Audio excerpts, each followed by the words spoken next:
Final seminar, take one. Hello, my name is Cragg, and I'm here to talk about organization and math and getting students more involved with their education outside of the classroom.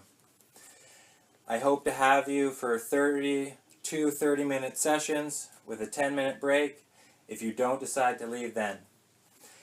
I want to start by claiming to possibly be the biggest nerd in West Vancouver, save my twin little sisters. And a little administration, I would just like to say photography and filming and texting and leaving the room to talk on the phone are all totally okay. I was the last class at Hillside in '96 before they tore it down, and the first graduating class from Rockridge Middle School in 1998, and graduated West Vancouver High School in 2000. My math teacher, Miss Rowley, who is now the vice principal at Sentinel, Trader, was actually taught by my calculus teacher, Mr. Klassen. Just down the hall in room 206, before Miss Rowley would hand out the tests, she would announce the winner, either Michael Lennick and the front of the class would cheer, or Nicholas Cragg and the back of the class would cheer.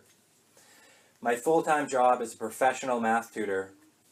After I finished my commerce degree in finance at the Sauder School of Business, I began building financial models for a real estate company.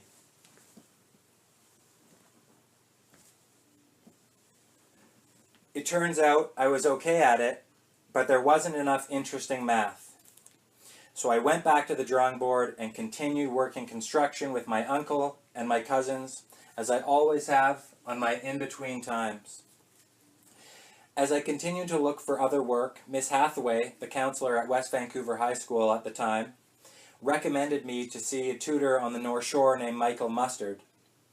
As he let me sit in during his sessions, I not only brushed up on material I would be teaching in the future, but also realized different ways of thinking and teaching based on different students. I've been tutoring professionally ever since. It turns out my passion for math, ability to recognize different student learning types, and to relate to students of all kinds, that many of my students not only have done much better in math, but also gained a new outlook on life. Here is a quote from a parent of one of my students.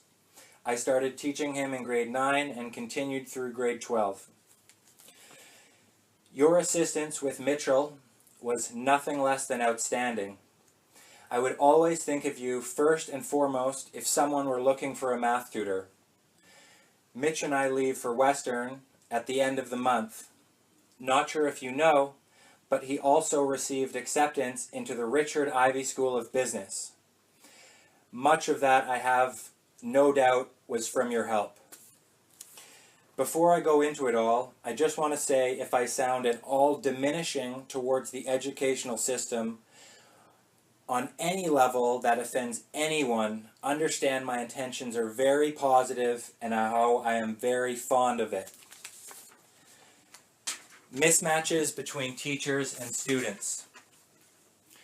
Before I go into all this stuff, I want to mention a story about my first year at University of Victoria. I hope this story helps the people who have had minor difficulties with teachers, because we're all human beings and sometimes students and teachers don't connect, and the parents don't know what to do. I will tell the story and tell you my point after. One day I walked into my calculus class, the engineering calculus, not the business calculus. I sat down in the front row at the center as usual. My professor walks right up to me and says, "Didn't you get my email?"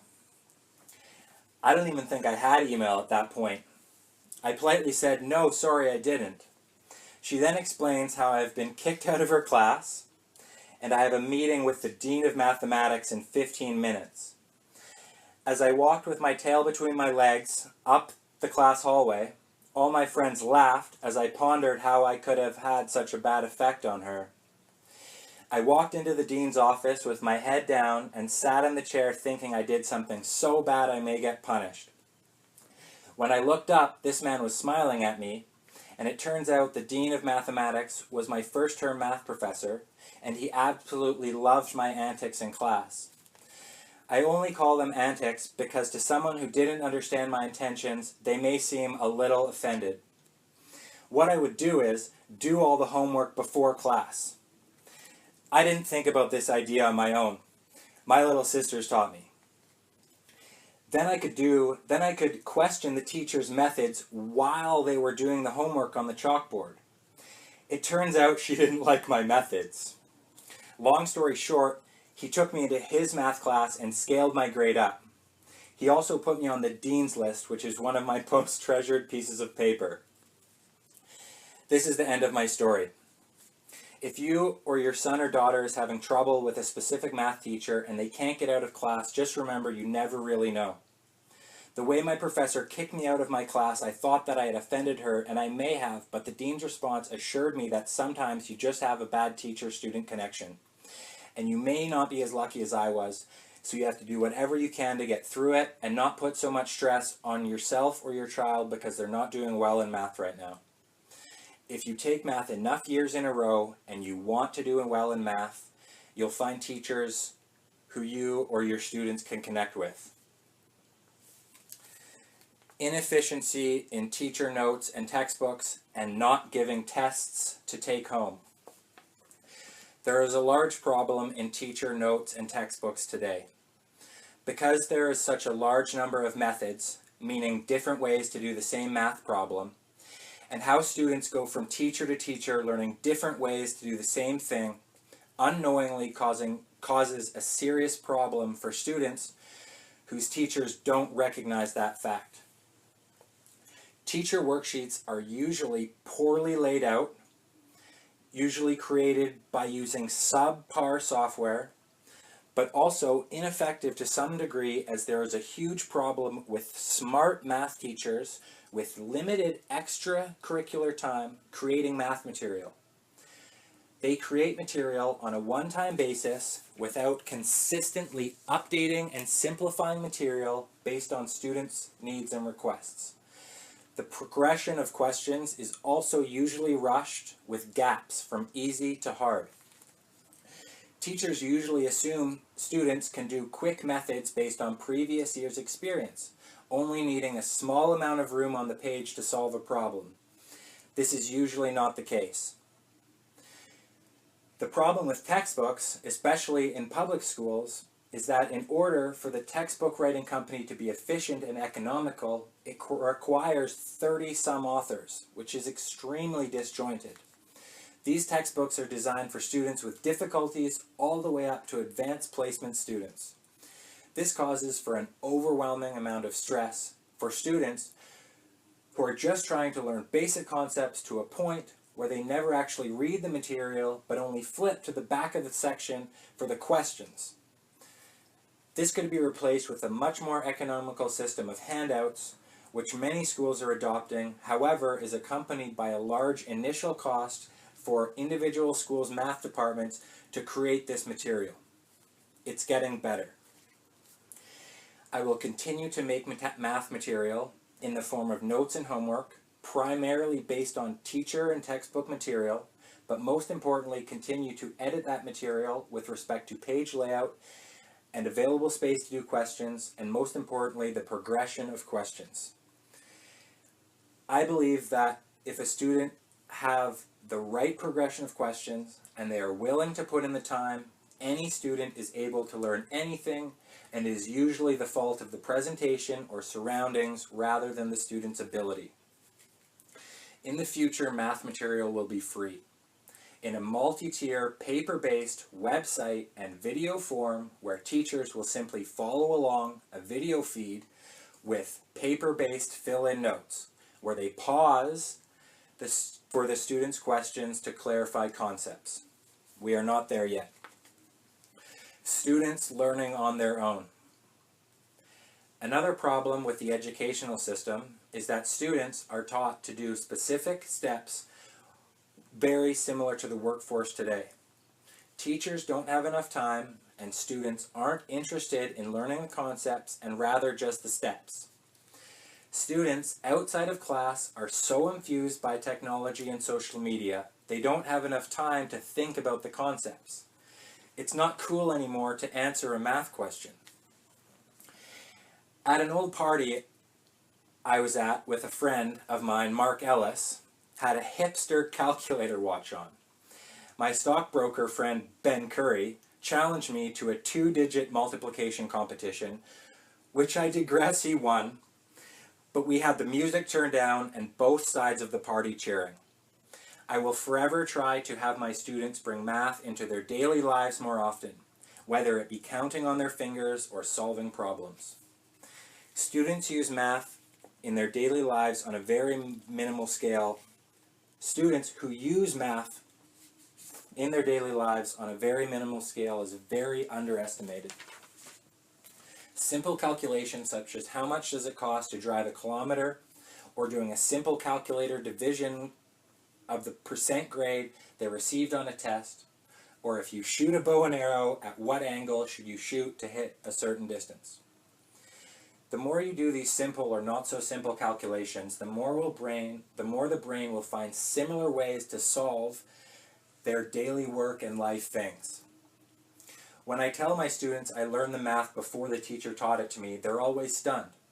This ability did not come overnight. I continued to dislike the way teachers taught things to me, forcing me to learn it on my own. This was a very difficult but extremely satisfying process. Forcing yourself to try and try again until you get the right answer is a learned ability. People think it comes innate, or you may have a knack for it, but it is the feeling of solving that problem again and again in the future, and the positive feeling it comes along with until the mind frame is, how can I solve the problem, which first comes to mind. Most students' first response to a math question is stress, and the idea to ask someone, what should I do? I would like to build a mind frame for my students to have a more positive outlook, such as how are these numbers related, and what is this problem similar to that I have solved in the past. Memories. A little bit of background about me. On the top of my job scooping ice cream and dishwashing at nights in Horseshoe Bay, I received a volunteer position in grade 9 as a senior at Rockridge at the time to tutor the grade 8s and 7s. This was great because I didn't have to take sewing class. But all joking aside, I learned to count with my fingers by addition, subtraction, and multiplication since I could barely talk. I was lucky. It's never too late and never too early to start bringing math into daily life, which I will be talking about later. You just have to find the right motivation or the right motivator. Tutoring younger students at an early age not only helped the students learn, but also my teaching ability of the math and how different people learn in different ways. I was always the coolest kid at the library. Students would always ask for my notes and study sheets. My cousin Damon was awarded a physics and chemistry award in grade 11 right here at West Vancouver High School. At an assembly at Rockridge, the principal, Mr. McMaster at the time, was announcing the winner of the Gauss math contest. The average across Canada was 18 out of 50 at 36%. And Mr. McMaster said, and the winner is, oh my, it's a tie with a score of 32 out of 50, Emily and Jacqueline Cragg. Please come pick up your awards.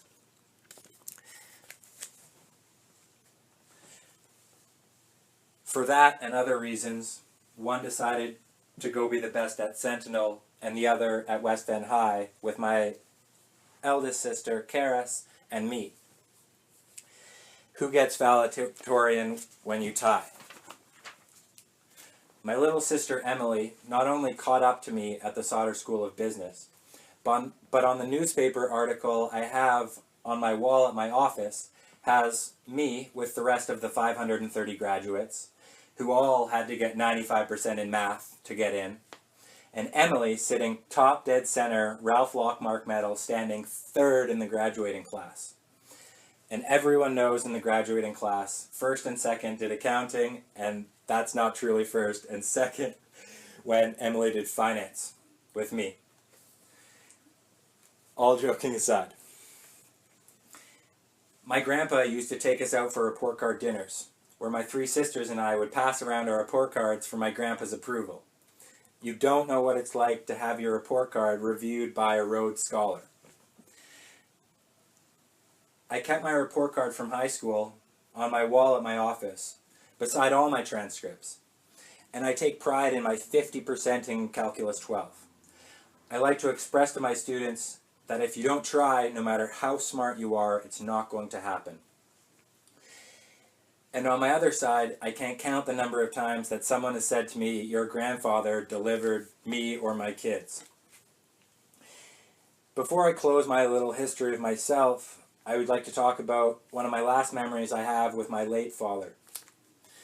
My dad was always running around as he was on call at Lions Gate. I know this because I have a scar on my forehead which he stitched up on the street as I continued to one of his calls at the hospital. In this story, we were at the University of Calgary at the time. I was 8 years old and bored as my dad was reading orthopedic surgery books, where I happened to find a dictionary with the letters on the side, and I proceeded to learn the alphabet backwards. ZYX, WV, UTS, RQP, ONM, LKJ, IHG, FED, CBA. It's not much proof when it's only audio. I was very lucky as a child, as I had a ton of time to think stress-free. Students are so caught up in daily stresses and their peers, and they don't have as much time these days without all the distractions to focus 45 minutes of their time to learn one of many skills that enhances life. This story doesn't have to do with learning the alphabet backwards, as the application isn't very useful. The larger point of the story is the higher level ability for students to learn things when they are in minimal stress and distraction environments. Let me explain a single concept of the relationship in math. So my idea here is that this is going to be a seminar, so I'm going to have big screens with digital projections of all my props, but you're just going to have to go with me. So, back to my single concept of the relationship in math. We're going to go very slow here. 5 times 10 equals 50. Now wait, let me count with my fingers to make sure. 10, 20, 30, 40, 50. Yeah, 5 times 10 is definitely 50. Okay. 5 divided by 10. Sorry, 50 divided by 10. Now I'm going to go slow now because I made that mistake. 50 divided by 10. Okay, 50 divided up into 10 sections. Okay, 50 into 10 sections. I think it's 5. I'm going to count by 5 with my fingers and get to 10 fingers and see if I get to 50. 5, 10, 15, 20, 25, 30, 35, 40, 45, 50. Yeah, definitely. 50 divided by 10 is equal to 5. Now wait, there must be a relationship between multiplication and division. That's the end of my single concept of the relationships in math. Just students who recognize facts like multiplication and division are the opposite of each other. Squaring and square rooting are the opposite of each other. Addition and subtraction are the opposite of each other. Those primary 6 relationships in math will get you through high school.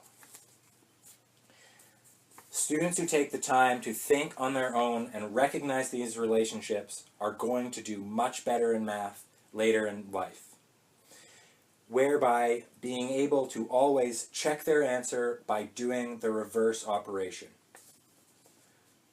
So for the past 6 years, and probably my whole life, I've been noting down things to do more efficiently when it comes to do schoolwork or any work for that matter. It will take some time to implement even some of these techniques, so I'm just going to tell you them all in my borderline OCD fashion, and you decide on which ones you would like to implement on which timeline. You obviously won't be able to do all of them at first, but it is important to implement them slowly, whereby seeing students benefit and starting to listen and engage more. Why math? The most common question I get from students is why math, when I have a calculator on my phone in my pocket. I first tell them their brain is so much smarter and faster than a calculator may ever be. I then proceed to tell them the following 3.5 reasons. The first is exercise for your brain, like running on the treadmill or swimming laps to keep your heart rising and muscles moving and air flowing. You need brain exercise just like any other muscle. It needs constant movement and fluid and air at all times. Today, the amount of logic and on-the-ball thinking are much less required compared to previous centuries. Hunting and gathering would have required an extreme amount of endurance and alertness, whereby we substitute exercise and brain activities like math. The second is, it's really too bad the economy and values and students and interest and discipline today is much below past averages, that we don't have enough money to fund teachers and classrooms. Social and economic forces lead to the cheapest way of finding out who is smarter than the other.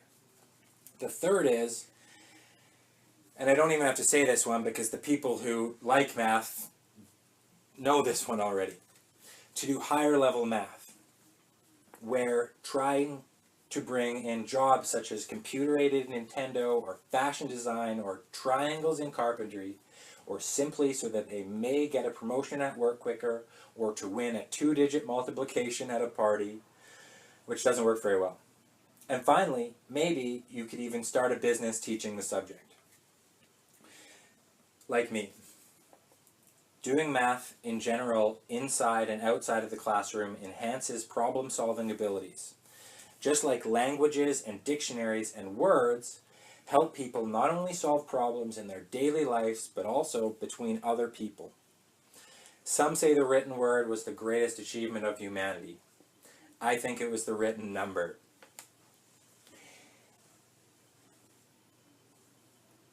Course planning. Now this will be a short section, but some of the concepts spread throughout all students' needs. Students and parents are always asking me what math course I should take next year. The overall decision is based on what math courses you'll be taking in the following years and goals for future employment. There's nothing wrong with taking the easy math. Now, I'm not saying that it's not great for students who are able to handle the stress and workload by all means. By all means, get it over with. So you, in your grade 12 year, you can focus on your core courses for university applications. But there's nothing wrong with just postponing the harder math for after high school. In order to graduate and do basic necessary mathematical calculations, such as in carpentry or fashion design, you take Math 8 and 9 and Pre-Calculus 10 and Foundations of 11 math. Basically, Math 8 to 10 and Foundations 11. Students who would enter programs such as psychology or law or teaching must take Math 8 and 9 and Pre-Calculus 10 as previously, but instead of Foundations 11, Pre-Calculus 11. Students who would enter programs such as engineering or business need to take Math 8 and 9 and Pre-Calculus 10 and 11, such as before, and Pre-Calculus 12. And, depending on the university, to take and pass or achieve a good grade in Calculus 12. Calculus 12 is one of the biggest questions I have from students and parents, and my answer always is, first, does the program in university require a good or passing grade in calculus? Then obviously it is necessary and we will take that off the table. Second, if calculus is required but is going to affect the other 4 provincially examinable courses, whereby student not gaining entrance into their desired university, even if it's not their optimal field of study at the time, students should not take calculus, because they can always, in the first or second year, attempt to transfer into their program of choice. If calculus is not going to affect, if calculus is not going to affect their other 4 provincially examinable courses, take calculus. If calculus was first year calculus was brought mandatory into the high school curriculum in my graduating year. West Vancouver High School decided to give passing grades to any student who attended every calculus class through the year. Now I regret not trying, although to get 95% in math, to get into commerce at the Sauder School of Business is difficult enough that my regrets are not too strong. But nonetheless, at least sitting in Mr. Klassen's class, hearing him yell calculus words at me and concepts, allowed me to at least have an idea of the scope of the class, much more preparing me to take it again in first year university, which was already stressful enough. Binder organization. The most important thing about binder organization is dividers. All students who have difficulty with math should have a binder devoted to the subject. Students always say, but the binder gets too full, whereby students should have an identical, with respect to dividers, at-home binder where they take some of the material out. Students always have one divider for math and one for each other subject. Students always say, what do I need more than one divider for math for?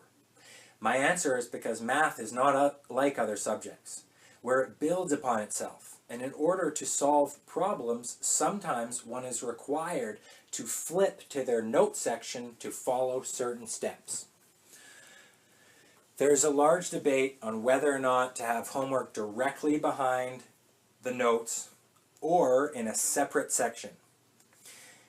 It is convenient to flip to notes to the page before, but outweighing that convenience is the following reasons. The size of the notes section is so much smaller than the homework section. Because of this fact, students constantly taking stuff out of their binder, it is more beneficial to have a separate section for notes which stays in the binder all year. Having a note section also allows students to more easily gauge the amount and scope of the material provided by a teacher necessary for a test. As many methods recur across math topics, it is also easy for a student to flip back just a couple pages of their note section to find the necessary information, rather than flipping back through notes and multiple pages of homework to find what they're looking for. The last point is underestimated, as it causes fear and stress level in a student where they almost give up on the binder system altogether. Now this quote should be taken with a grain of salt as any, but let me just take a sip of water.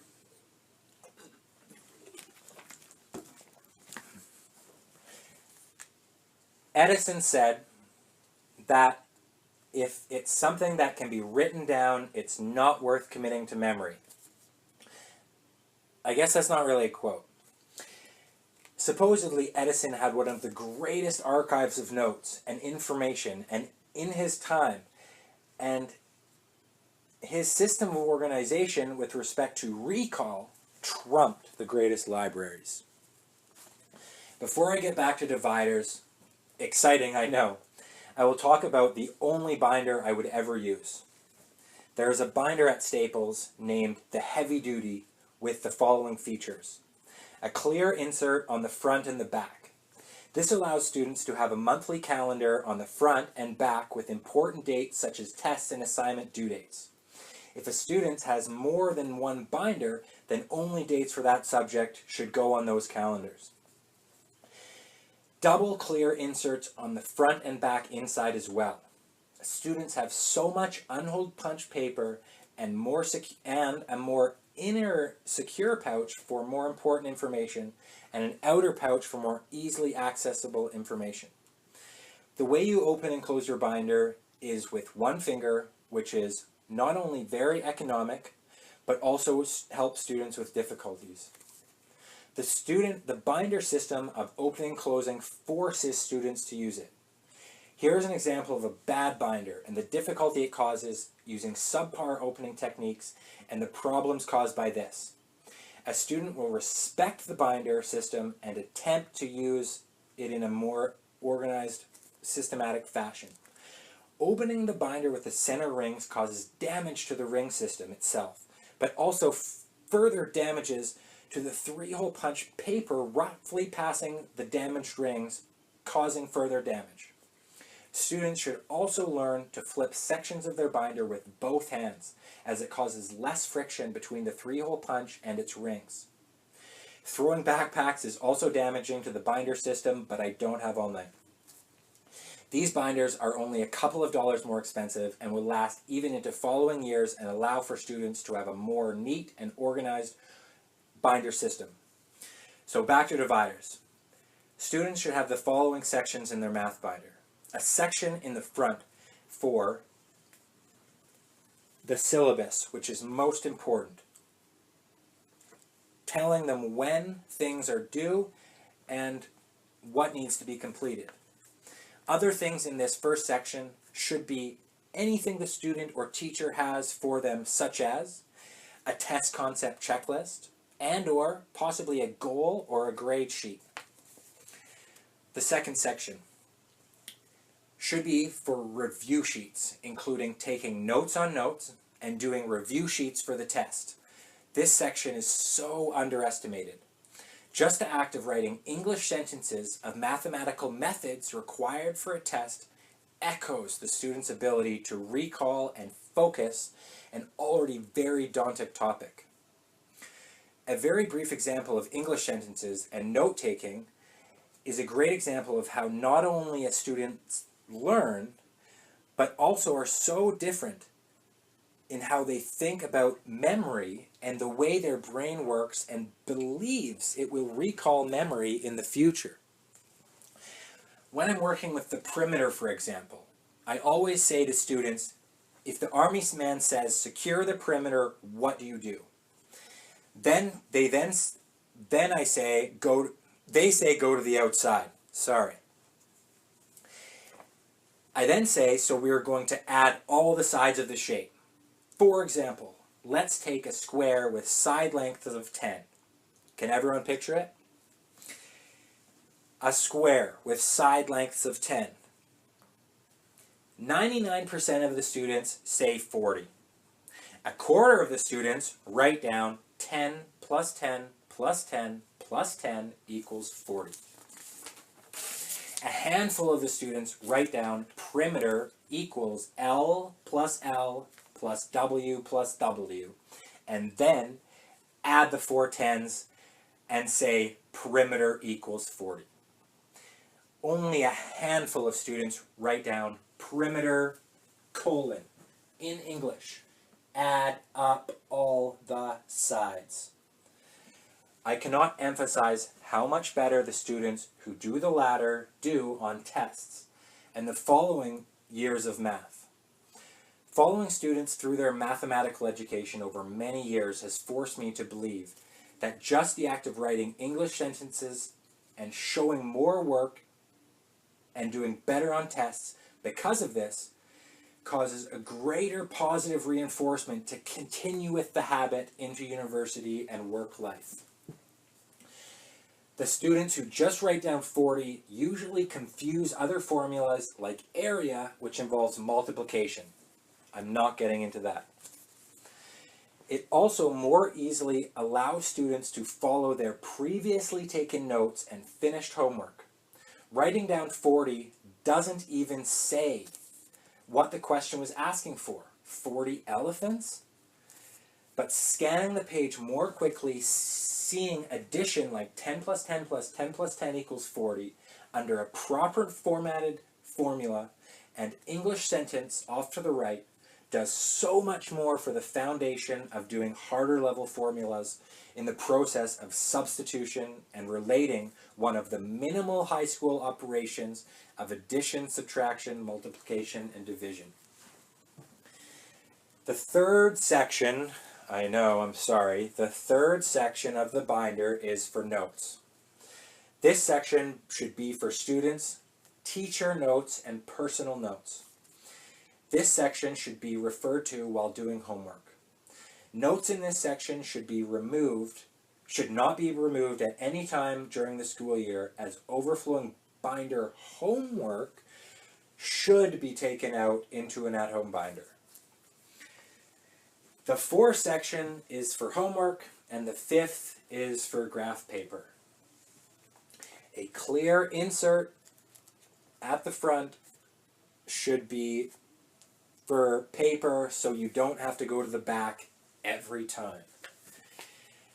I cannot stress the importance of using a heavy-duty graph paper for all mathematics. The cost is far outweighed by the value. Not only do students' pages 3 holes rip more frequently, but the graph paper is better than line paper, so why not? Also for geometry and graphing and page layout and everything. The math binder should attempt to replicate the student's brain and how they recall math information, where actually remembering where something is in one's binder and how they flip to it all the time makes an actual connection in the student's mind that more easily or quickly, which a digital file folder system on an iPad, for example, could almost never replicate. Digital storage file systems do not allow the student to gauge or scope the amount of material required for a topic.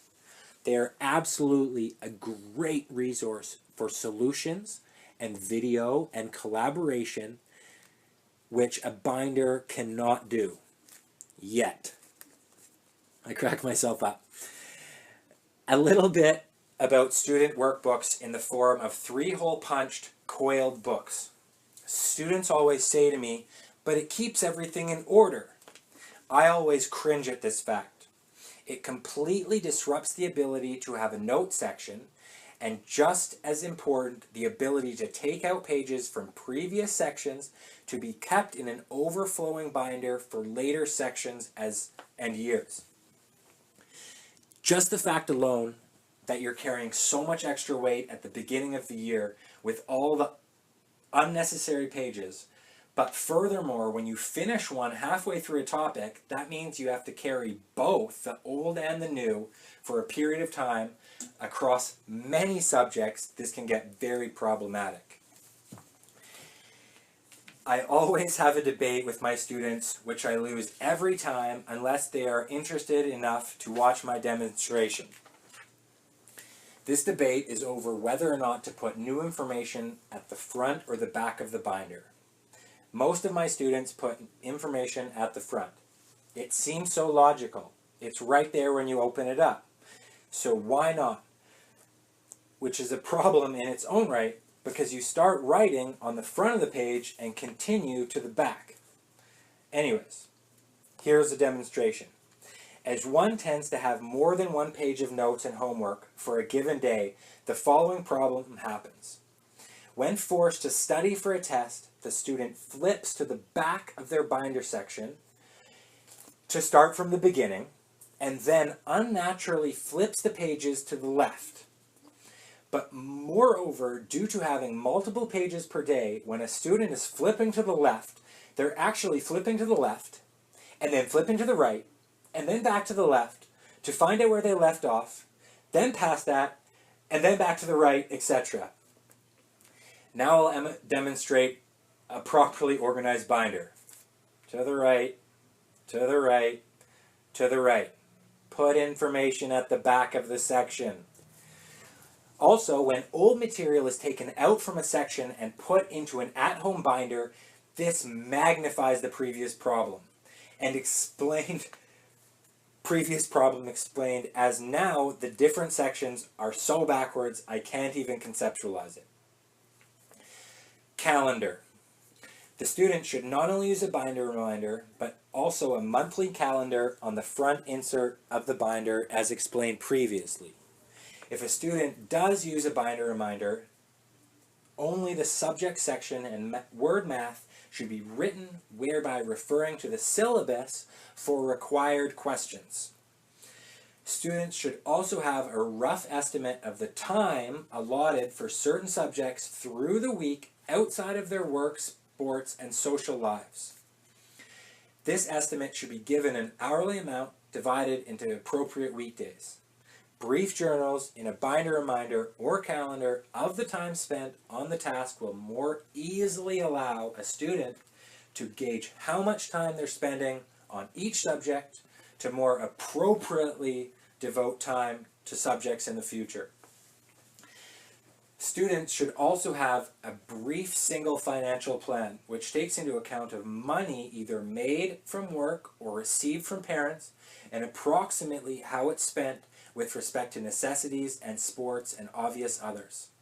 Students have so much stress already, it's nice to know for them if they will have enough money for certain events or problems, for example, in the future to minimize the effect caused in their ability to handle their workload. This is also a good exercise in preparation for university and work life. Page layout. Making titles more simple for students to write down more easily motivates the student to actually write clear, meaningful titles at all.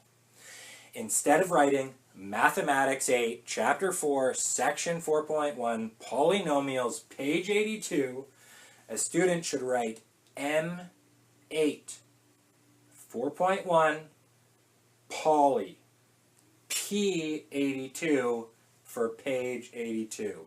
Once again, M8, 4.1, Poly, P82. As students are so neglected to write their names and dates on pages, I always just suggest initials and or the date in numbers such as NC 2/5. Now mind you, teachers may be a little bit annoyed, but it should usually suffice for handing in homework or retrieving a lost binder. Students fail to realize how important titles are. Not only being able to see names of topics over and over again, but also in the process of writing them down and being able to more easily refer back to old notes necessary for overlapping information sections, but also if any necessary information needed to be taken onto following grades, this process is so much easier. Also, as a teacher, I am more able to refer students to certain sections to allow them to do questions either when I'm in front of them or when I'm away from them. This system of notes is in such disarray that teachers have almost given up on referring to previous sections and continuously showing students how to do things, which causes for an overwhelming overlap of notes in their binder, continuously decreasing the value of this system. I was at a basketball game at GM Place, now Rogers Arena, with my cousin in my graduating year, and my car was broken into, and my backpack and binder were stolen. But I thank the Lord for my beautifully handwritten notes and titles on all the pages that my binder was found near a dumpster and returned to my school. I guess the thief thought it was too beautiful and important for someone to throw it out.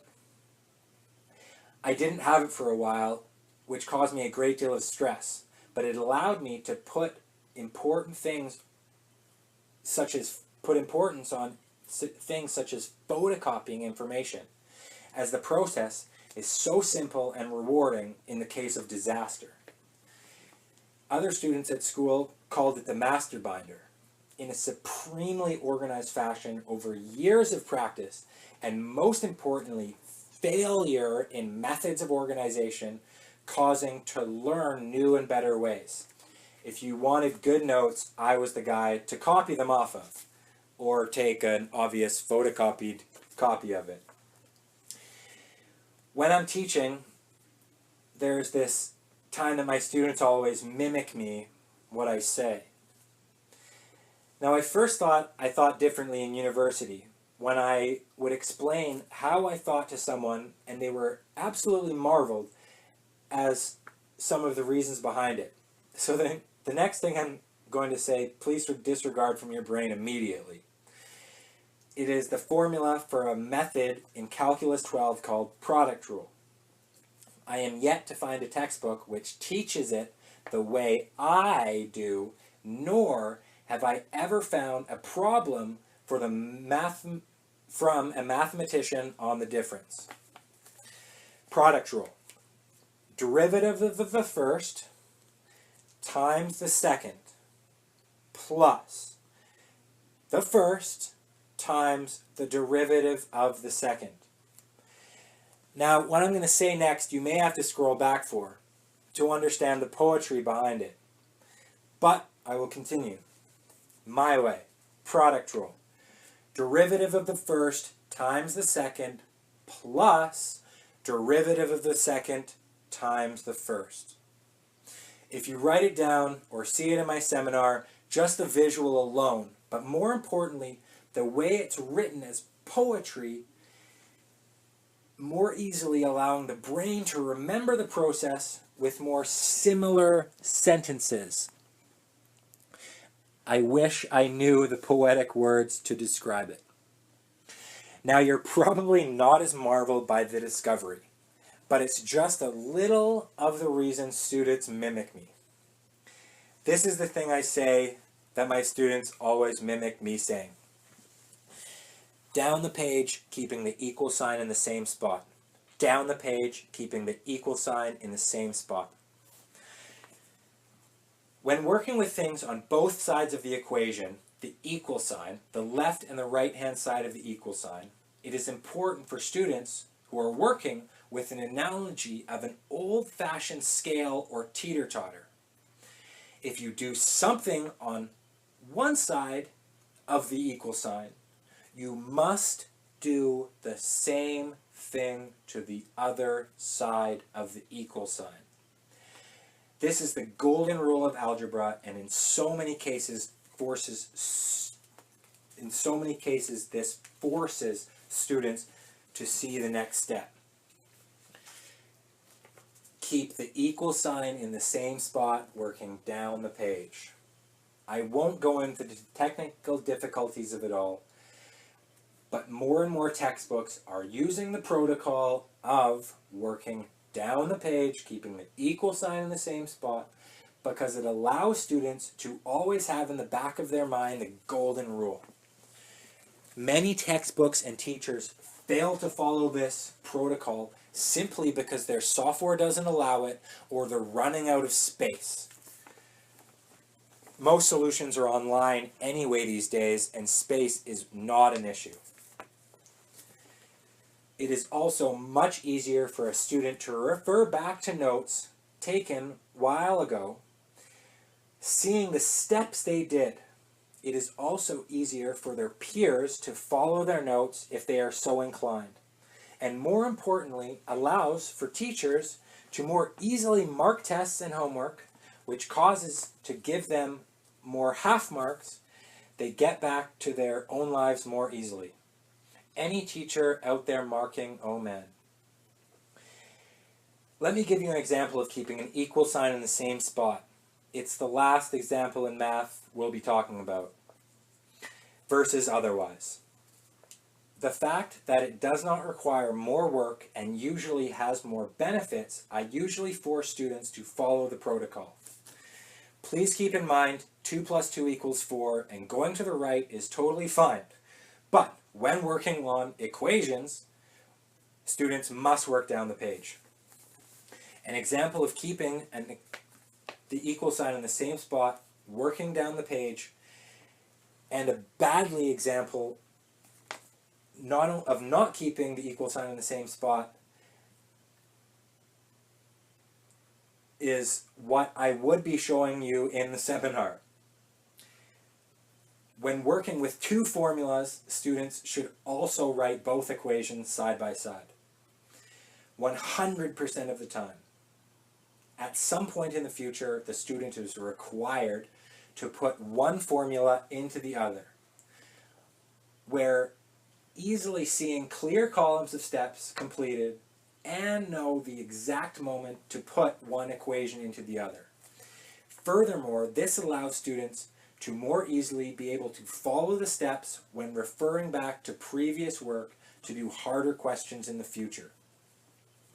Now I'll give you an example of a well laid out page and a bad laid out page and the benefits and the problems. Skipping lines should also have a reason. By the way, previously I read something in brackets which I shouldn't have, so I understand your confusion for the past 30 seconds. Back to skipping lines should also have a reason. If students skip lines because their writing is too big to start on the next line, then students should skip 2 lines between questions. Students always should skip lines between questions and concepts to much more easily follow their notes. Skipping the appropriate amount of lines also allows for students to review their notes more easily, but also their peers and teachers to follow for reasons mentioned previously. I always say students with any difficulty in math should only do questions on the left margin, with the question number and letter way to the left of the margin, away from any necessary area to do math and possibly confusing numbers for easy revision. The reason why numbers and letters should be put way to the left of the margin is because many operations required in math require space to the left of the start of the question. When reviewing these numbers and letters will not get in the way, and you can much more easily see where the questions are on the page. Now here is an example of what I'm talking about. Sorry, I'm reading brackets again. That is for the seminar. I will obviously give an example of a nice, clear margin. The right-hand side of the page should be visually divided into 2 sections. This obviously does not have to be perfect by any means. So we have three clear sections. The far right margin should only be used for formulas. The middle section should be used only for English sentences of mathematical steps taken or things to remember commonly forgotten by students. Now here is an example of a very nicely laid out page. As you can see, it's easy for students to review their questions only. It is also easy for students to scan necessary formulas required for tests. But most importantly, it's easy for students to find written in English the mathematical steps necessary, because the more students do this act, the more they realize how they continue to do the same thing over and over again. But under stress, without any English instruction for remembering in the future, students are less likely to remember and focus necessary steps for a test. I cannot stress how important this last topic is.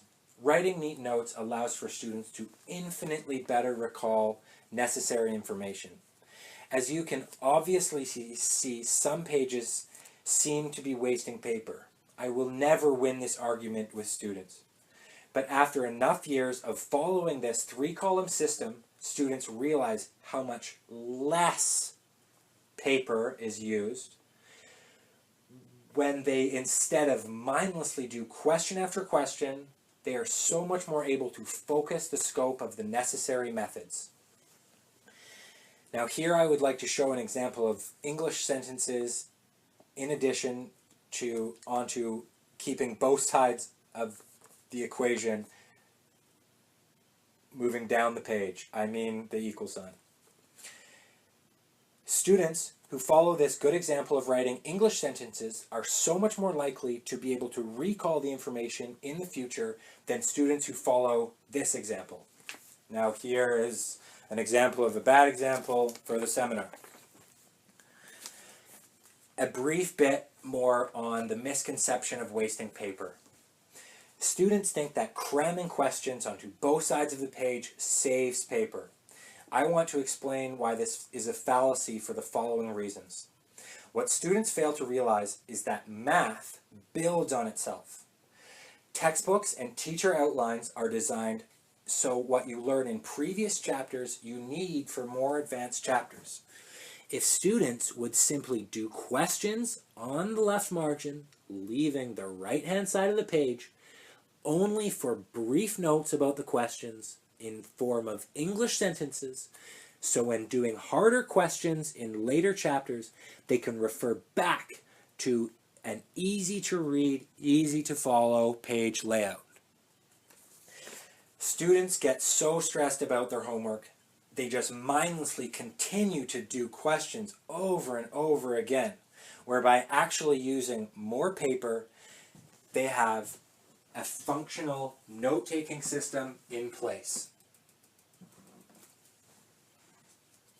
But not having to mindlessly doing and redoing questions over and over again for overlapping material, a student will actually use less paper reading their own clear notes, especially for doing harder questions or overlapping material in the future. So by doing clean notes and homework the first time when reviewing while learning new advanced chapters saves paper and time, and then having to mindfully redo questions from before because they can't read their old notes, whereby instead of reading their old notes and homework and then doing the harder questions for the test when they already are so limited for time. Also, clear notes on easier questions much more allows the student to do harder questions when so many of the principles are the exact same concept, and harder questions are only more advanced steps of similar easy questions. I actually took the time to do the extreme and only wrote on one side of the page, which I have come to believe that for such a math nerd like me, so when creating material for students, I can lay out 20 pages on the table in front of me and then decide on the best progression of notes and questions. I would like students to replicate this and lay out multiple pages of notes, which I'll be getting to later. I can't remember the grade or teacher, but they lost our homework, which was to be marked. Everyone in the class jumped for joy because the homework didn't need to be marked anymore. I always say to students, you handed your homework in near the test when you needed to study your homework for the test. I was actually frustrated by this because I still wanted to study my notes for the test. This caused me to photocopy my notes and homework. But I didn't have a double-sided photocopier, so it always worked well because it coincided with my ability to lay out all my notes, only writing on one side of the page, to never have to flip pages over when studying, causing stress when there is enough of that in students' lives. Let me show you a brief example of what I'm talking about. When studying for tests, it's advantage to take out 10 pages of notes and lay them flat on a dining room table while studying. When writing on the back of pages forces the students to have to constantly flip pages to look for notes and how to do questions. This causes stress and inefficiency, which causes the note system to fail completely, whereby students continue to do random question over and over again, never understanding that there's only so many things you can do in math. I know this seems like wasting paper, but there are so many reasons on writing on one side of the page is advantageous. Only writing on one side of the page also allowed me to way more easily bring simplified, focused methods and problems from previous binders into future binders. I really hope this doesn't cut me off at an hour, but if it does, I'll post chapter 2 soon. Being able to lay out all of your notes on the table is advantageous without having to flip pages over to see what's on the other side, being such an inefficient system. Also, writing on one side of the page more easily allows students to bring necessary information into further grades without unnecessary information on the back to cause worry. I strongly suggest writing on one side of the page, but as homework overflows the binder on both sides is acceptable. I understand I repeated myself for a brief moment there. A duotang.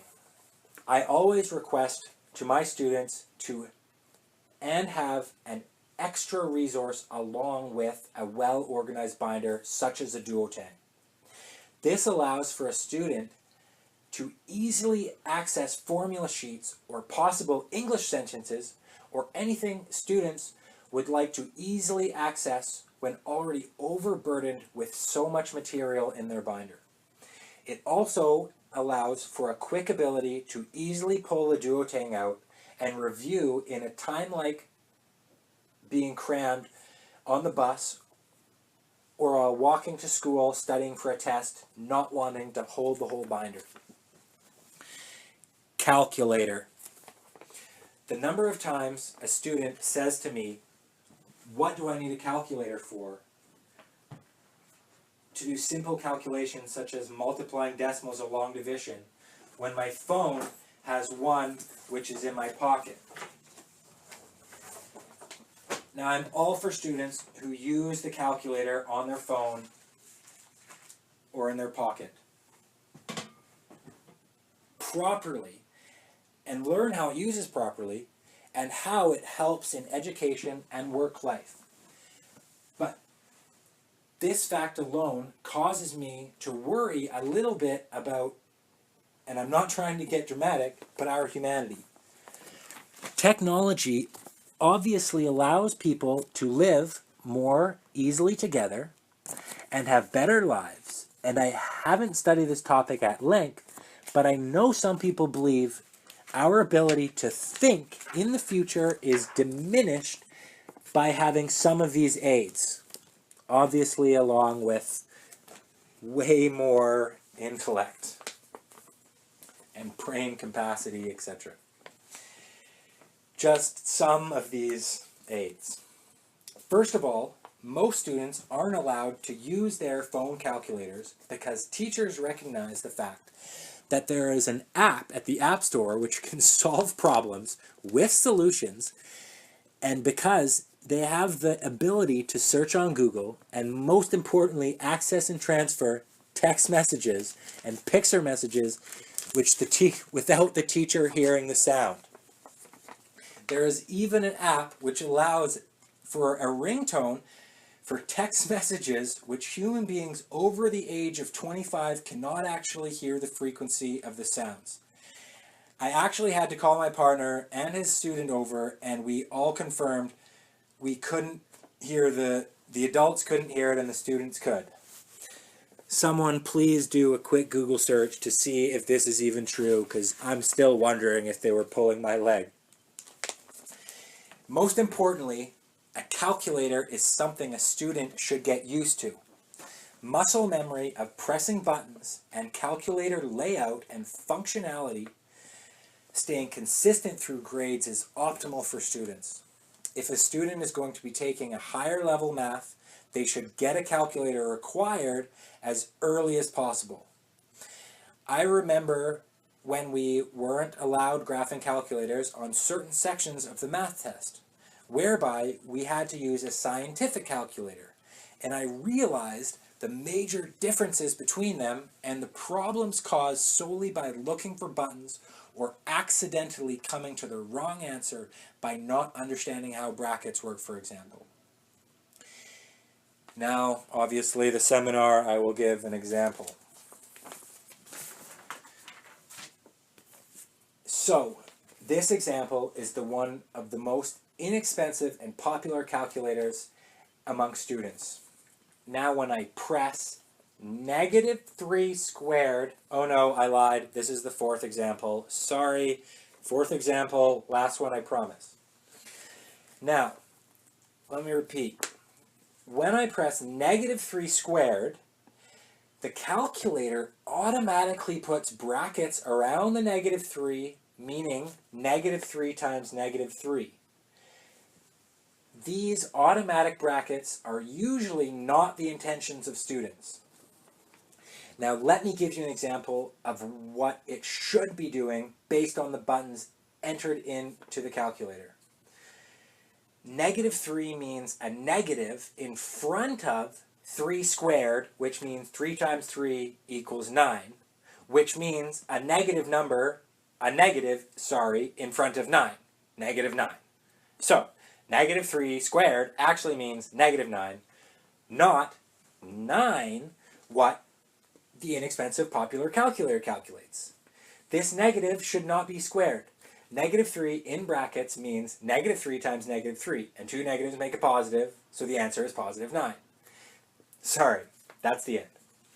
There is a supreme difference between the last two, and students who simply mindlessly enter things into their calculator and use different calculators, such as an iPhone, usually make mistakes unknowingly. Their calculator is performing these functional operations in its own specific, sometimes unintended, illogical way.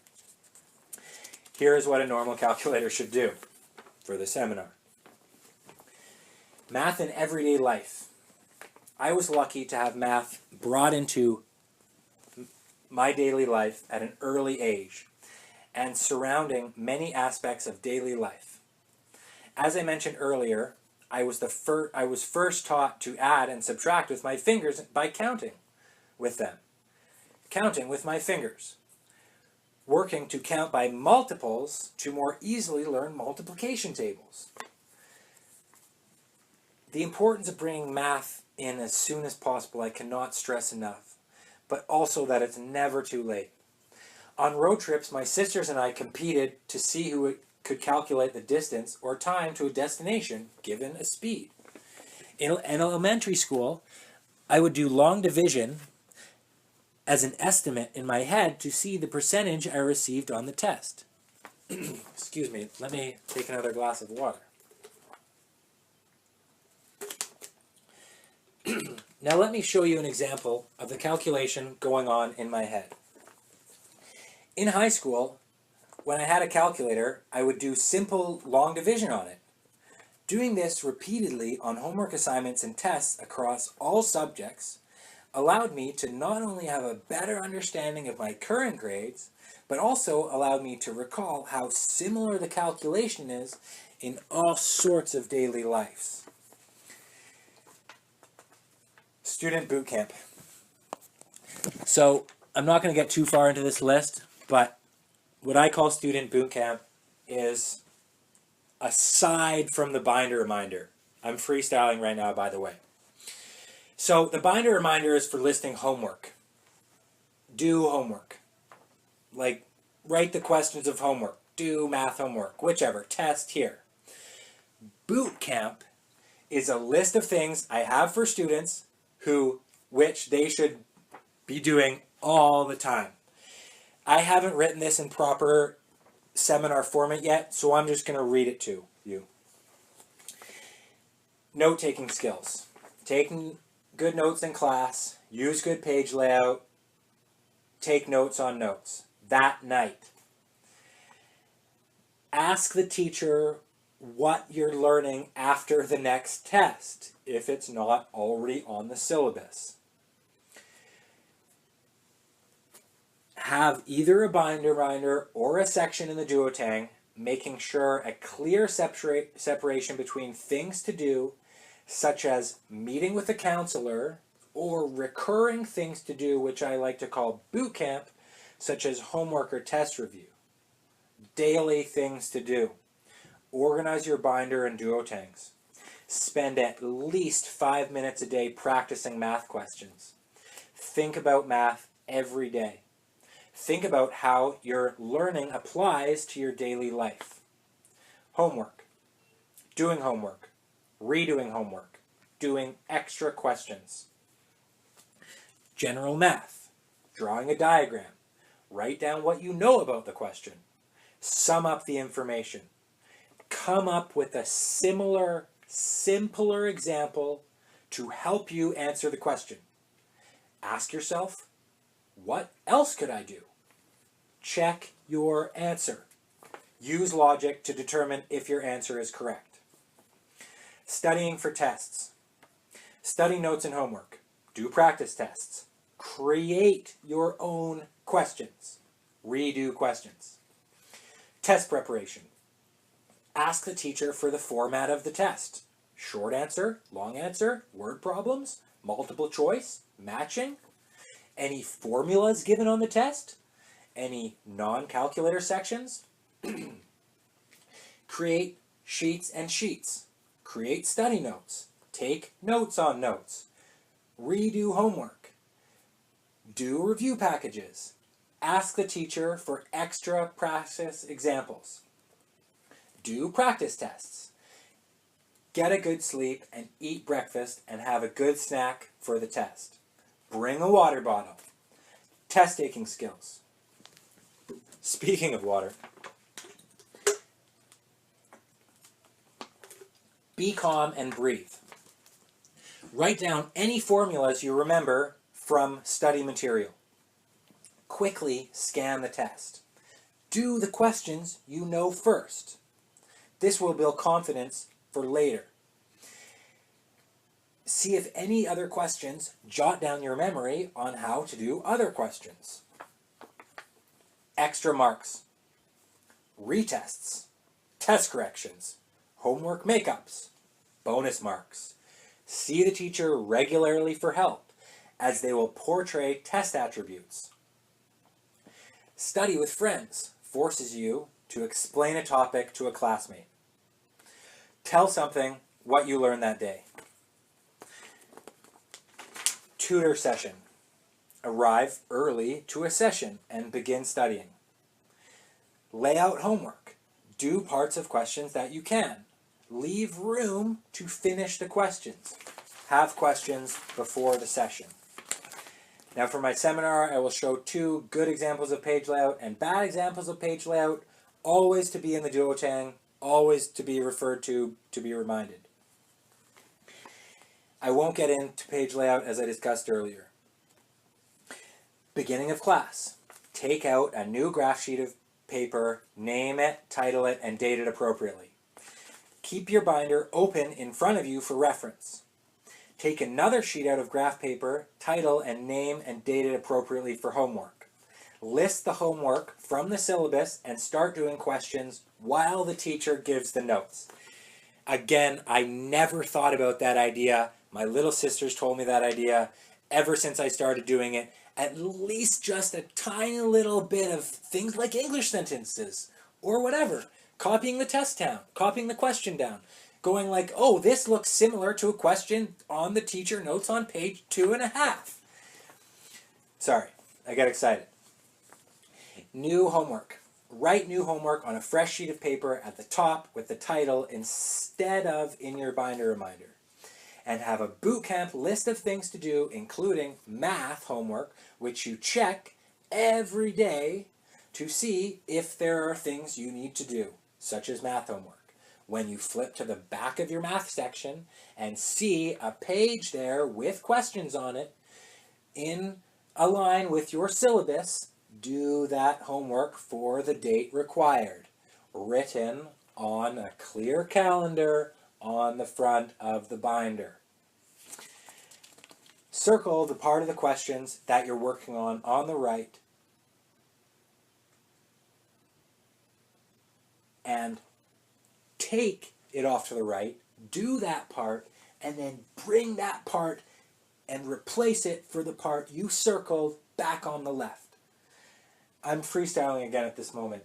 I cannot stress how important it is to be able to break down questions and take parts out of the question. Because once you take it out, you remember years ago how you solved it.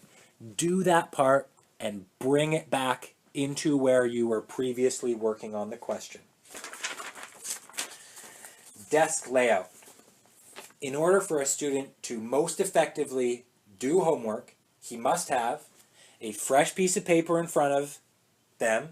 Sorry if I've ever been incorrectly masculine or feminine. They should have a piece of paper in front of them with a pencil, their binder either off to the left or in front, open to a note section, a textbook open to the questions, a duotang open to regular formulas, and a textbook open to possible websites. This is an extreme amount of space. And I hope my best that parents recognize this.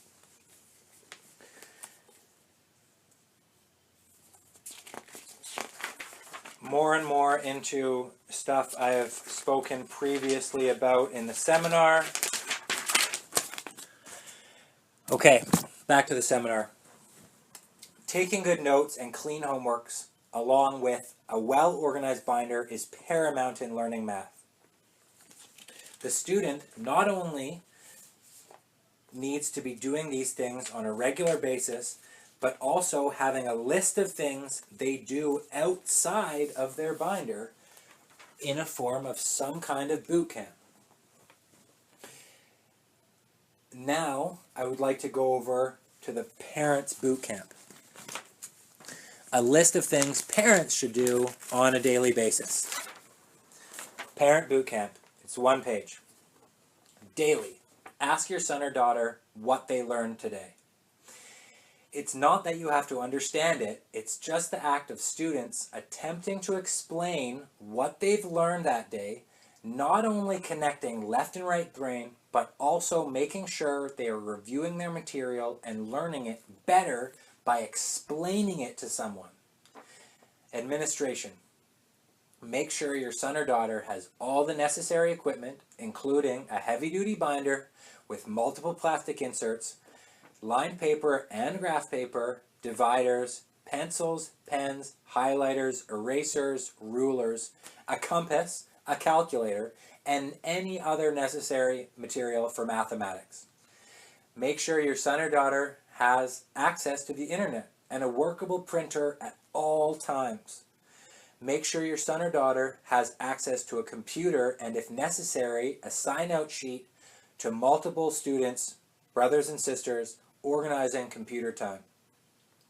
Make sure your son or daughter has an ergonomic backpack large enough to carry binders, textbooks, lunch, and gym strip.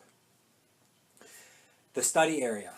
Make sure your son or daughter has ample space for their binder, textbook, duotang, computer, and homework and paper area explained earlier.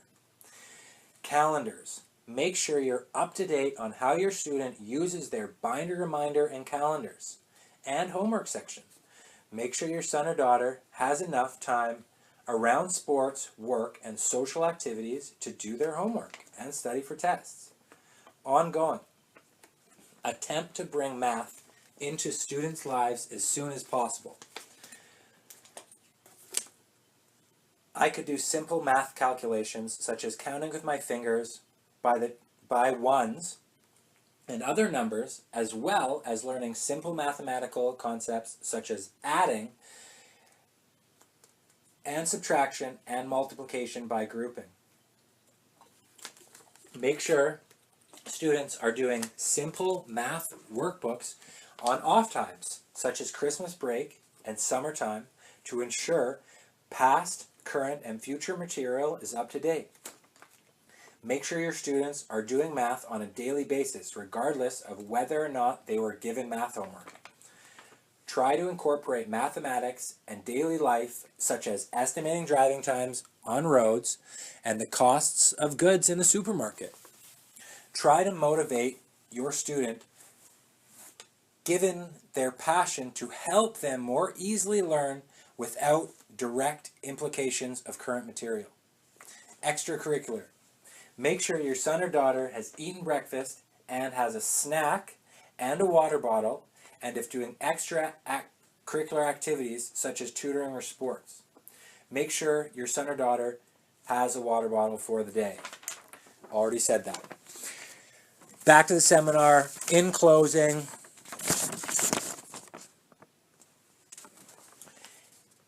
this will be the end of our meeting, and I thank you all for coming. Oh, no, sorry. One more paragraph after Parent Bootcamp. Now here's the hard truth. And this is a tough one, as I know communication and connection can be difficult. Parents have to take responsibility for their students until the end of high school. This isn't England, when students left at high school at 12 years old into trades or continued into higher level learning. Also, today, students are much more emotional and stressed out with so much more information and technology. It seems as though parents need to play a larger role in monitoring, to a degree, their students' behavior with respect to school and life. Having your students study even when a test isn't coming up is worth so much more than studying the night before. Students who know this fact are so much more efficient than students who don't. It's the same analogy as staying fit as the difficulty of gaining weight and trying to lose it. Another very important part of math is getting into groups and studying and doing homework. Not only does this prepare students tremendously for very problematic group projects later in their education and work life, but also whether or not the student is working with another student above or below or equal to their grade level, both is tremendously beneficial. Students on the learning end gain by their peers explaining them mathematical methods, which in many cases the language used is much more relatable than the teachers. Students on the teaching end gain by forcing them to explain their understanding, not only connecting left and right brain, but also filling in many gaps of what students do not understand. This is a very good example, is a schoolhouse back in the day, mostly due to farming and limited teachers, but in that system, it was a process called scaffolding, I believe, where students near their grade levels or abilities taught them things which they understood the language so much better and they could build a lot more effectively. Finding the right motivation or the right motivator can be difficult, but I strongly recommend you find what interests your students and most and how you can relate math to that subject of their interest. I know that this last point can be extremely difficult given the nature between students and parents these days, as it's difficult to get past the distractions of technology. If you're unable to motivate your child's methods, such as finding peers or role models for students to look up to, and attempt to find the motivation in students to learn math, they will be more able to find at least a little passion in their work and life. Note to self, I need a better sentence than that on the reason why to find a better motivator. In closing, this will be the end of our meeting, and I thank you all for coming. I really appreciate you sharing your time with me and listening to all that I have to contribute with my most deepest passion of not only helping people, but hopefully leading them to see the world a little different. I am available for questions presently and for private sessions to more thoroughly go over all of the topics discussed here tonight. And you can see me again at a seminar or purchase my DVD or package or check out the website for all sorts of free resources. I don't have any of this yet. I hope that some of my nerdiness has rubbed off, and I thank you for sharing it with me. I wouldn't be so passionate about these topics. If these procedures in math hadn't helped my work life and business so much. I would like to make a special thanks to Dragon Natural Speaking audio dictation software and all the feedback I have gotten from parents and students throughout the years, which has dramatically improved my ability to focus and simplify these topics. Thank you, everyone.